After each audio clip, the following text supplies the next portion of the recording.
So yun, good morning mga paps, mga padyak. Ayan, another project bike na naman to. Yan, yung nagpabuo sa amin dati, tropa niya yung nagpabuo, ganitong build. Nakita ng kapatid niya, nagpabili din ulit. Same build lang. Ayan. Pag ito nagtabi sila, kambal. Lahat ng parts identical. Or kung ano yung mga nakakasalpak dati, ganun din yung sinalpak din natin dito. Unahin natin dito sa frame niya. Itong frame natin, nilagyan na lang namin ng sticker dito kasi yung isa wala. Para may pagkakakilanlan yung sa bike nila. Dito sa frame nila, ginamitan natin ng Mountain Peak Explore 2000 Carbon T700. Napakatibay na to. Tested ko na tong frame na to. 29 by 17. Napakaganda oh.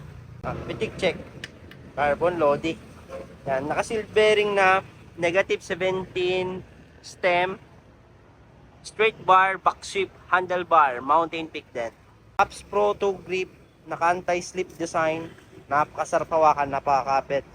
MT200 brake set, Jore shifter 11 speed, Mountain Peak rigid port. Ayan, kasi gusto nila yung humahataw. Dito naman tayo sa gulong niya, fast rolling, bagay na bagay sa mga naka-rigid port, yung mga fast rolling tire.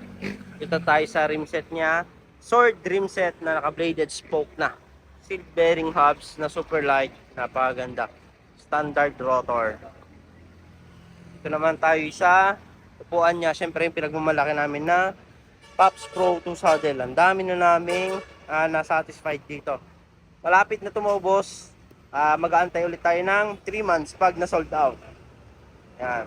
Kagandahan kasi dito, meron kaming butas dito para sa airflow, at the same time meron tayong cover para safety pa rin ng jet logs natin pag may tumusok sa baba.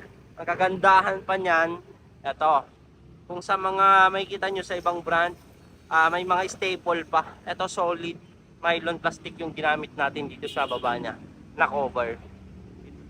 Mountain Peak seat post, naka dual lock, Mountain Peak seat clamp, naka sword crankset, 36 teeth, panghataw to. Alloy na rin yung chain ring niya, narrow wide.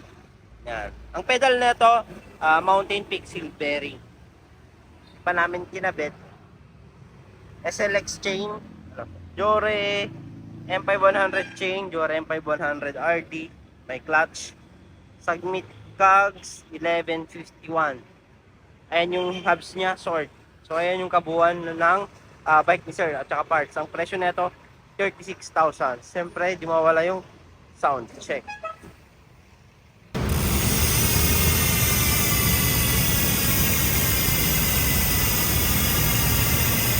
Yan, nakatunog mayaman hubs. Mga nasa malalayong lugar naman na gusto magpakita ng suportas dito sa Pops Bike Shop at gusto mag-order, ayan, visit lang kayo dito sa mga legit account namin. Dito lang kayo pwedeng makipag-transact para legit at di kayo may scam. Visit lang kayo sa TikTok, Shopee, Lazada namin. Pops Bike Shop Official. Ayan, ito yung mga legit account namin. Jason Bike Parts, Bikers Need. Thank you mga Pops, mga kapadyak. Ayan, dito na kayo makipag-transact at mag-order. Thank you.